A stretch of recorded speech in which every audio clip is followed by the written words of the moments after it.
Hey, welcome to another lab. So today we're going to be doing lab 28. You're training a junior admin on switching users and using sudo privileges properly. Your task is to demonstrate sudo usage, a root shell, and privilege escalation best practices.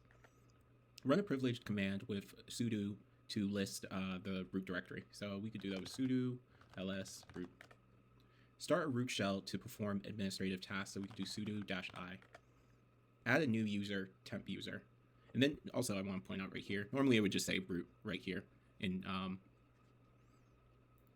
wait, I'm completely blank, but let's keep moving on. Add a new user. So let's do user add temp sudo. Set password for temp sudo. So we could do password temp sudo.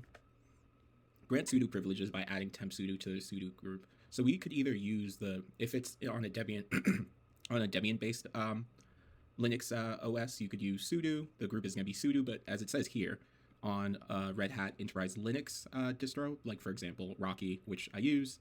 I forgot the other one. It starts with an A. It's Along? Whatever. But there's also CentOS and then just Red Hat, the Red Hat OS itself. You usually would use the wheel group. So, but I'm just going to pretend that we're on a Debian system and use the sudo group. So for that, we could do user mod. So we're changing the secondary group, and we're saying that we want this to be appended to it. Sudo, and then temp sudo, which is the name of the user. Exit root shell, so we just exit. Switch to temp sudo with login shell. So we do temp sudo, and then here is where it would usually ask us for our password, but this is a lab, so we don't have to really worry about that. We'll pretend that I actually put in the password. Verify sudo works by printing the effective user. So how do I do that again? Let me think about it. Sudo. Oh, I could just do who am I. Oh, that's interesting.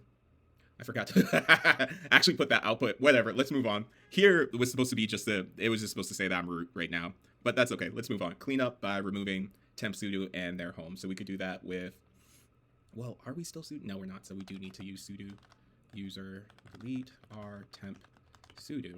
Okay, that's it for today. I'll see you in wow, my mouth. I'll see you in another lab. Take care.